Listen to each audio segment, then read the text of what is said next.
Welcome to Kenton Teaches. Enjoy the video. You start by opening Google Maps and signing into your Google account. This links your device to live location sharing. Once done, allow location and background location so maps can update even when the app is idle. Make sure mobile data or Wi-Fi is active and reasonably strong. Weak connections cause stale locations. Now tap your profile icon, then location sharing to begin. These are the immediate steps that get the live feed ready. You now choose who sees your live location. Tap Share Location and pick a time, pick a fixed duration or until turned off for ongoing sharing.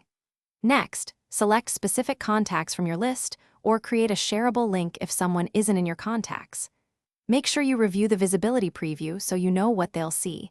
This prevents accidental oversharing. Once confirmed, you'll see a live dot with movement updates in real time on their map. To end sharing, return to location sharing and tap Stop. This revokes access immediately. If recipients report lag or frozen position, first toggle location and background location permissions off and on, then confirm Maps has battery use permission so it can run in background. If problems persist, restart your device and update the Maps app. Make sure Battery Saver isn't restricting location updates. These final steps.